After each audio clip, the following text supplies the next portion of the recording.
are mo shapela matsoga. And it took unkile nako just to come and spend and give us 10 minutes of some inspirational nuggets. Ladies and gentlemen, let's give him a round of applause.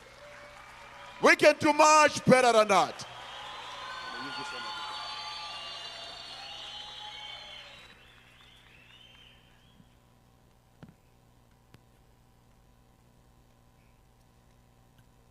Dumelang. Can you all hear me at the back there? Including Kaizer Chiefs supporters.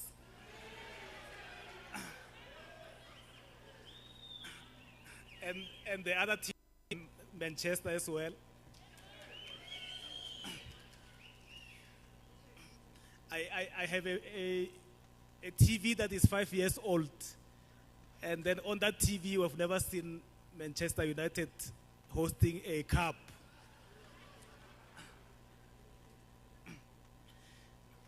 But thank you very much, Simpio, for inviting me. I want to talk about a few things, but I want to illustrate them through an example. So I want to talk about the fact that you must never give up. You must never ask for sympathy. You must keep on trying. You must ask for help. You must ask for people to mentor you. And I'll do it by giving an example of myself. So that you can at least understand where I come from and where I am. And as Simpio has indicated, I'm currently the CEO of the Black Business Council. And I do have amongst other qualifications, I've got a master's in business leadership from UNISA. And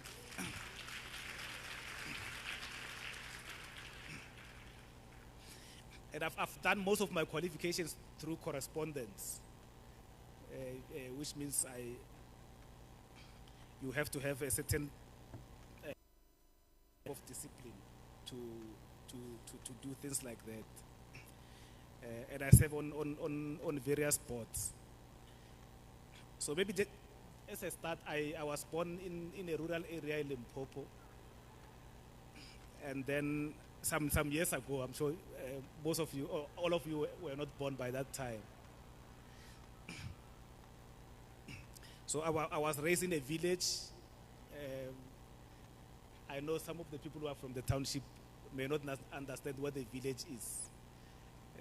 You call people from the village that they come from the Plasing. So you may not understand. So the village is in a way below the township from services point of view. So there was no electricity. We used to study using candles and so on. So when there's load shedding like now, we feel it, but we don't necessarily feel it that way. We cannot commit suicide because there's load shedding. By the time we were exposed to electricity, I think I was almost 25 years old.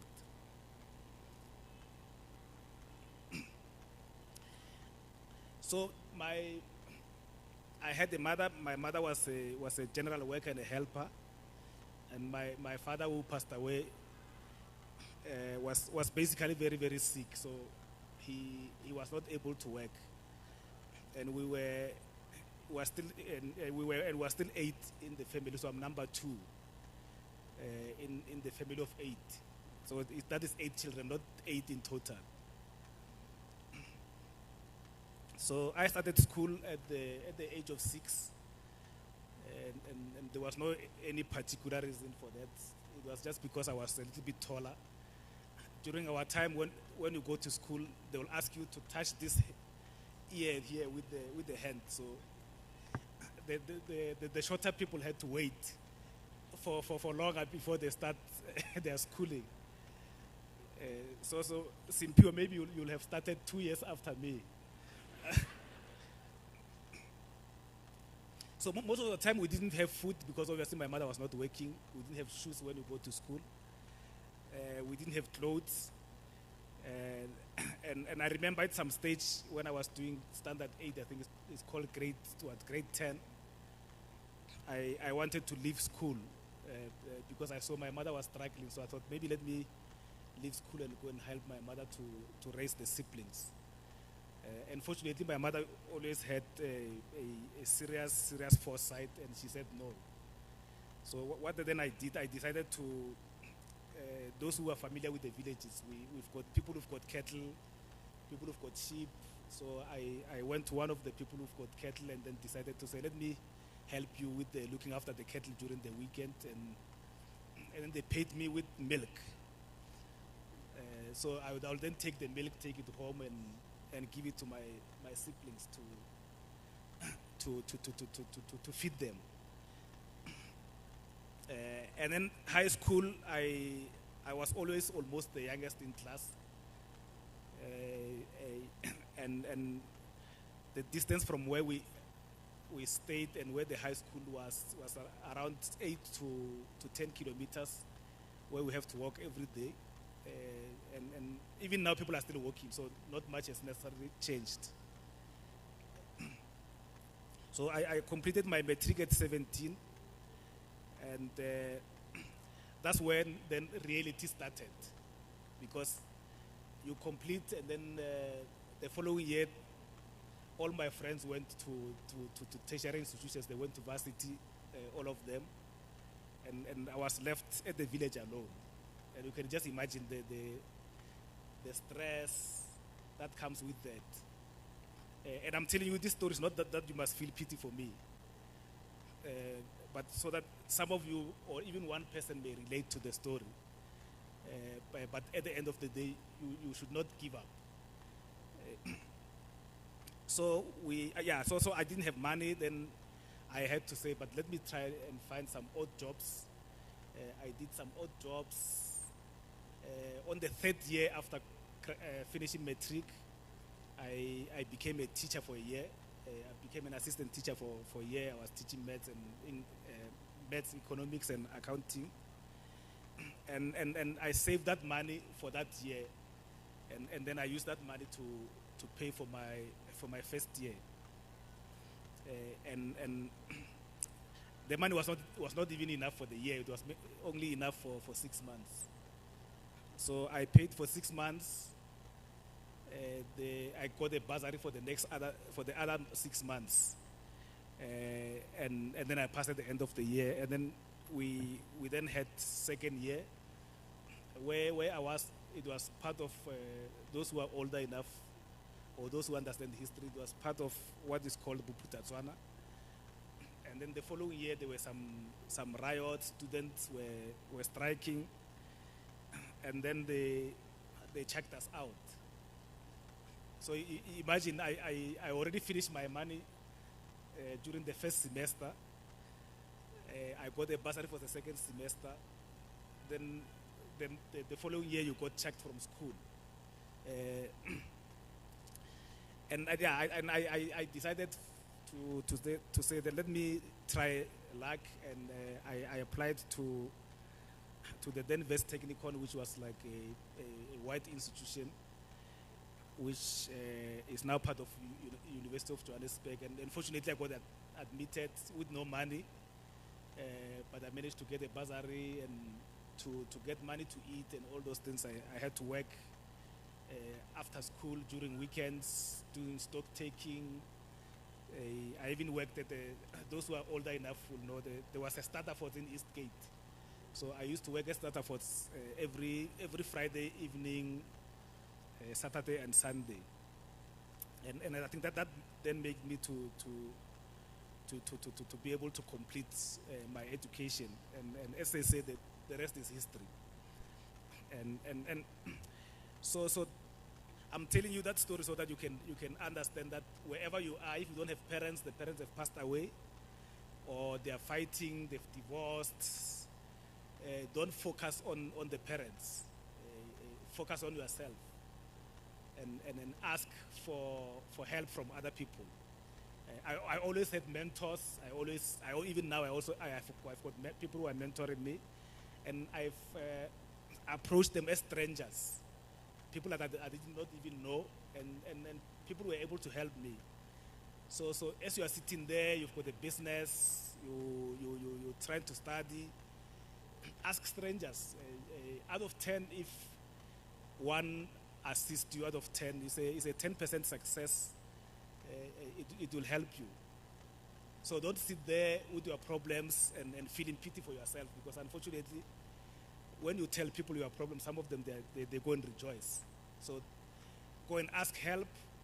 Ask those who are interested in helping you, and don't give up.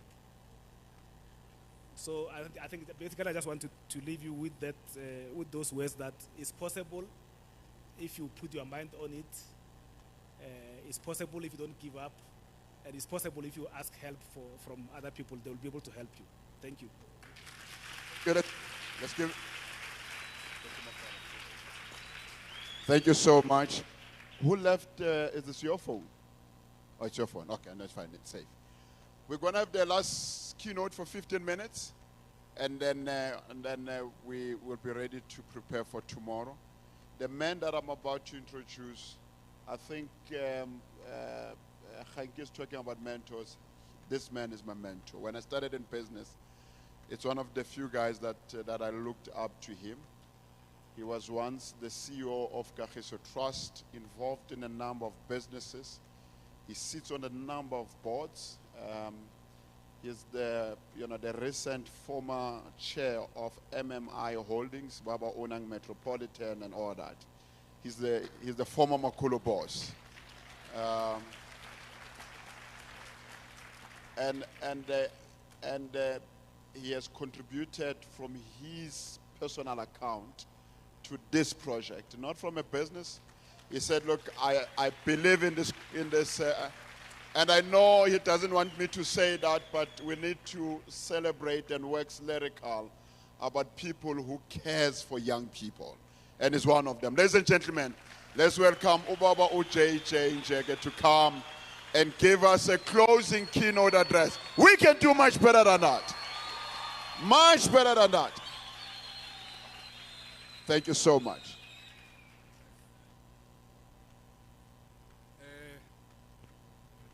Good afternoon. I have the benefit of talking to you after the person who really took you to a high, talking about cannabis. I hope that when things go well and his business is flying, he will make a big contribution to this initiative.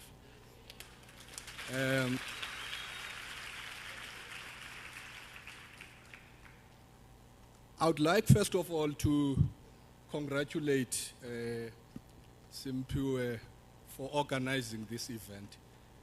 I know that he is very passionate about the work that is taking place here, and I really think it's a worthy cause to really assist young people who want to journey into business.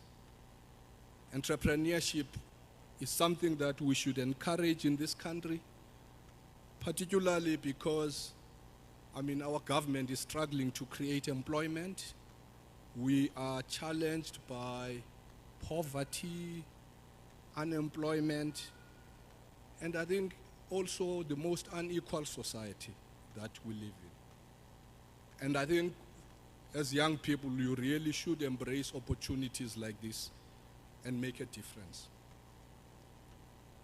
When I was, reflecting on today's event, I read a little bit about a speech that was made by Tyler Perry at the BET Awards in 2019, where he was being awarded the Ultimate Icon Award.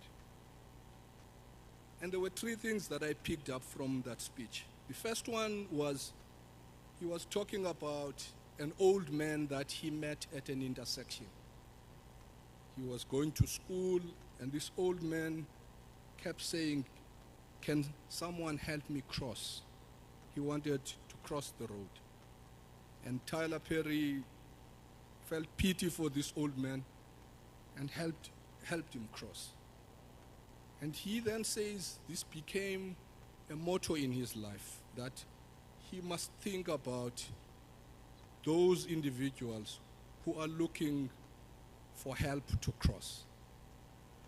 And for me, this session is probably one of those initiatives that will help some of you, and I hope maybe most of you, to cross into the entrepreneurship space as you wish.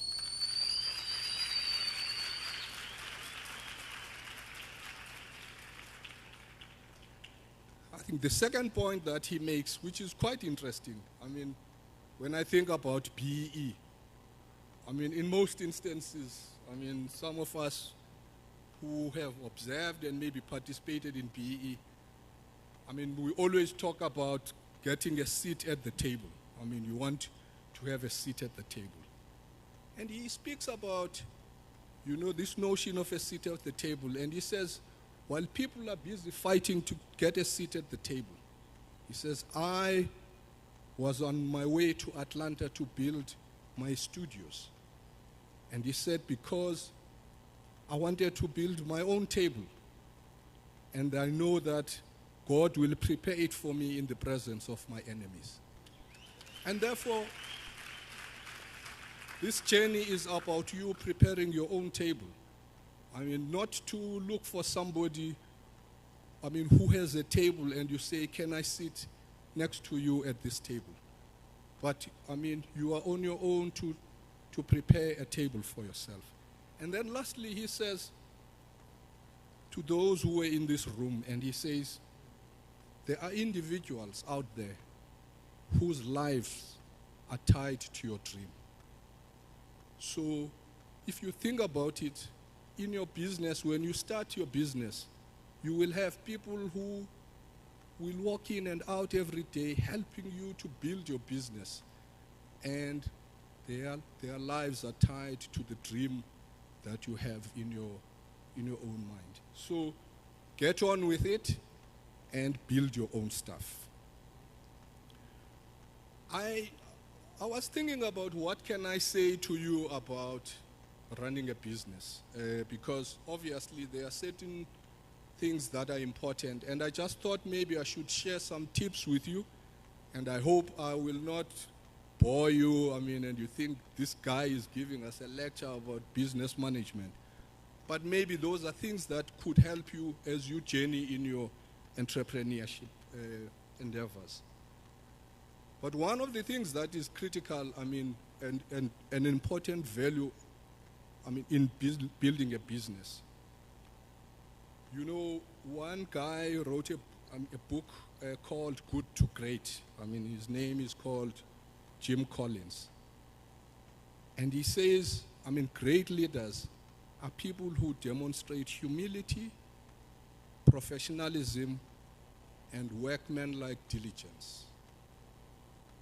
People who must, I mean, you must have the drive to build the business. You must not, I mean, I always say to my son, you know, when I go to my work in the morning, I said, you know, when you run your business, you worry about that business 24 hours a day because you have people who you must pay at the end of the month.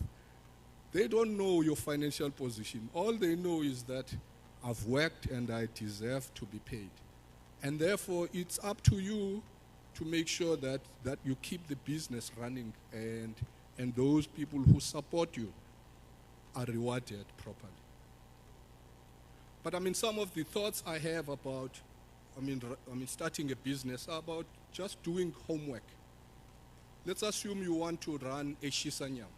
So you say, okay, here in Orange Farm, I'm going to look for, there's this area where I'm going to open a shisanyam. The first thing you must do is to understand, is there anybody else who runs a shisanyama in this vicinity?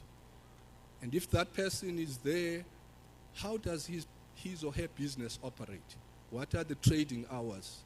How many how many people do come to this establishment to come and have good time, meat, and food. And then also, I mean, because at the end of the day, if you are going to take this concept and develop it into a business plan, you must have some basic information that you can take to, say, to the bank if you want the bank to help you to fund, or whoever is going to fund it. And therefore, you must look intelligent about this business. You must know something about it and not just say, I think it will be a good idea to sell meat. But I mean, how much meat can you sell in a day? How many people will come and butter into your business? So those are some of the little things. You don't need to hire a research firm to do, that research for you. But basic information about the business that you are planning to start.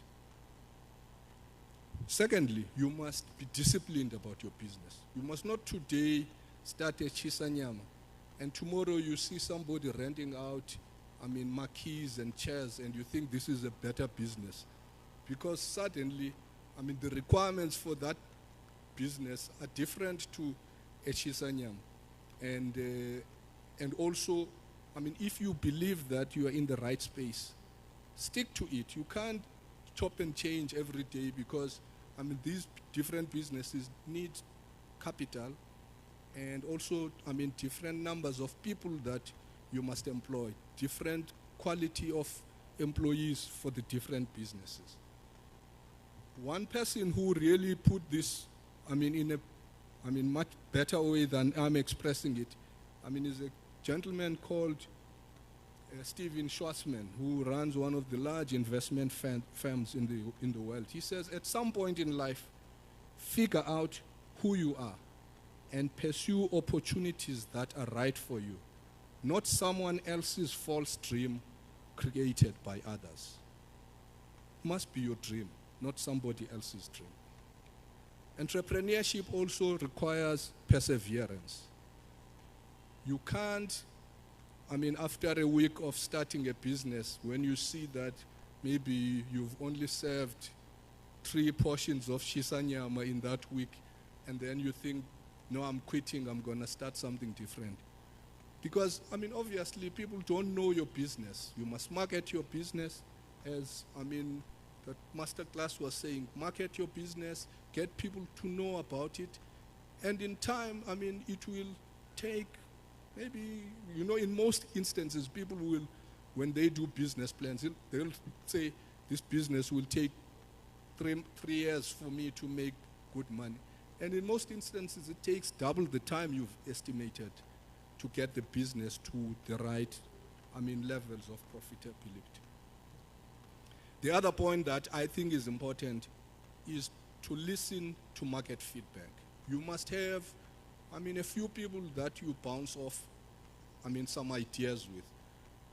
Obviously, not people who will steal your business concept, but maybe somebody who is in business already and say, this is what I'm thinking. What are the things, that you can see that are potential, problems in the business I want to run? Because that will help you to really improve the quality of your concept to ensure that you have better chance of success. Because on your own, you will sometimes not see the pitfalls in the business that you want to run. So that feedback from the market is always important to inform your business. Obviously, there will be those who will rubbish you and tell you that this thing can never work. But there are others who will help you to say, let's shape it. Have you thought about that? Have you thought about that? And therefore, you then end up with a much improved business plan. Focus on profitable growth. It's always nice to grow your business. But I always say to, people who are starting new businesses, don't grow too quickly. Because it requires capital. Capital in the form of people that you must employ, because if you are growing your business, you need more hands, more bodies, and you also need more money, to grow the business. So make sure that as you grow, you build the backup infrastructure to support the business. Because otherwise, you will end up giving customers bad service or giving people poor product. So you must manage your growth properly and make sure that you grow, with the necessary resources that are required.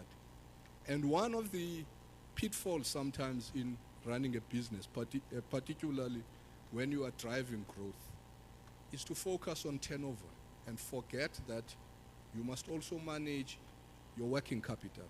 Because if you are growing your business, let's say you were selling 100 pieces of meat a day and suddenly you want to go to 200. You must buy more meat, you must have more cookers. So that is important. So, because if you end up, with fewer people than is required, then people will have to wait for a long time and then you may end up losing customers. So it's important to make sure that all the necessary levers in growing that business are taken care of. And I always say to people, turnover is good, but cash pays your bills. It is cash that pays the bills, not turnover. So if you drive turnover by giving people, and people, come and you give them credit and they don't pay, you still need cash to buy stock. You still need cash to pay, the people who work for you. So you need to make sure that those disciplines are in place.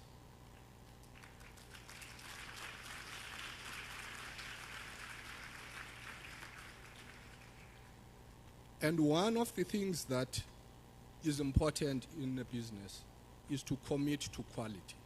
Why is quality important?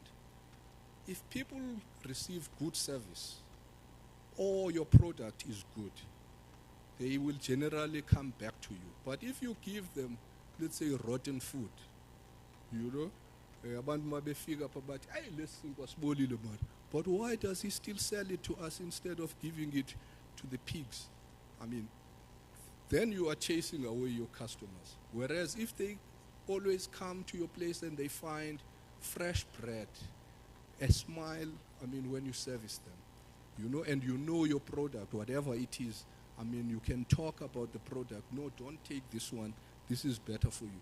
It actually improves, the quality of your business, because people believe that even when you have made a mistake and you've given them wrong advice, but sometimes they trust you. They end up building a trust relationship with you as, the person who serves them. So that is always very important. One other point is you must know when you have a lucky break, and don't always, tap yourself and think you've done great. Sometimes you just have a lucky break, and things happen quicker for you than, but don't count yourself as being too smart, because sometimes, Lady Luck smiles on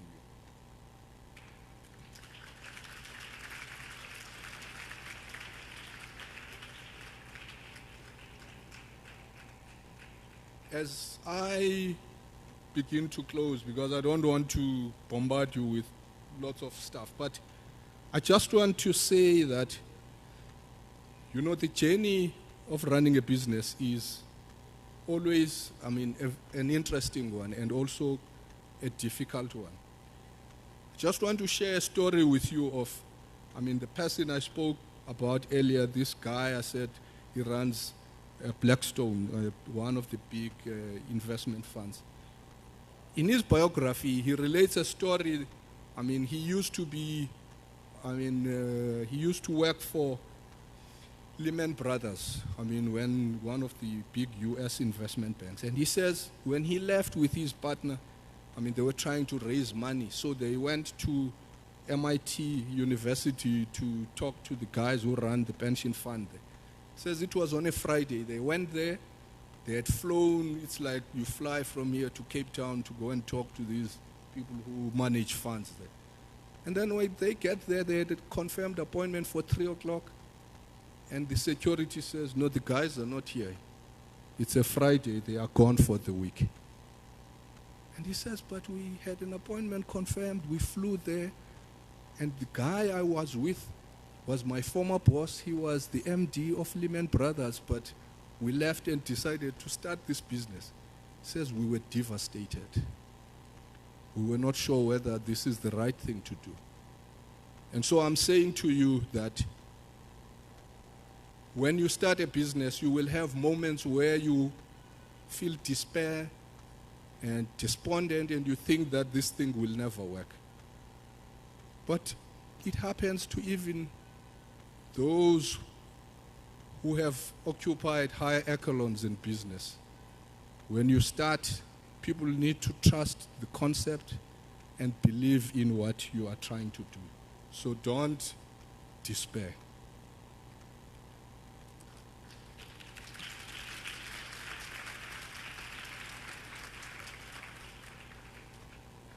I just want to say in closing that,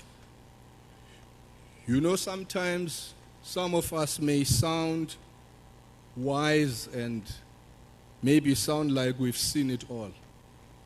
But if I can tell you, I'm just a son of a priest. My parents never owned a business. They never even had a spaza shop.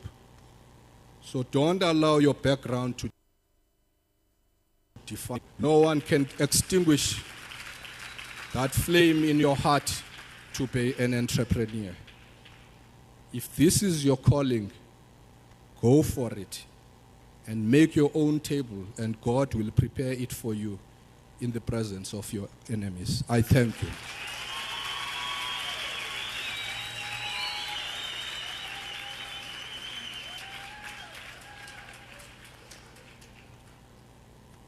Wow, he prepares my table before my enemies. Sure, you must succeed and then and have what I call unhappy admirers. You know those guys? So that you succeed, even those that hate you, they recommend you, And thank you so much. I don't think we're going to take questions because of time. But if our register, make sure you do register. Tomorrow, unfortunately, when we reach 2,000, we're going to cut off. You need to be here. And we're sorry, guys, it's because of COVID. And then it's because of the planning. Hire 2,000. I think today we're sitting at, and we wish we can accommodate everybody. I get a COVID area 2,000. Yeah, I'm so sorry. I think we need to talk to the engineers of the virus. I so feel we're still under the pandemic. That's number one. Number two, make sure you register. We have your details in our database. Are we all together? Thirdly, I love the commitment you guys have shown. You stayed until now. And give yourself a round of applause.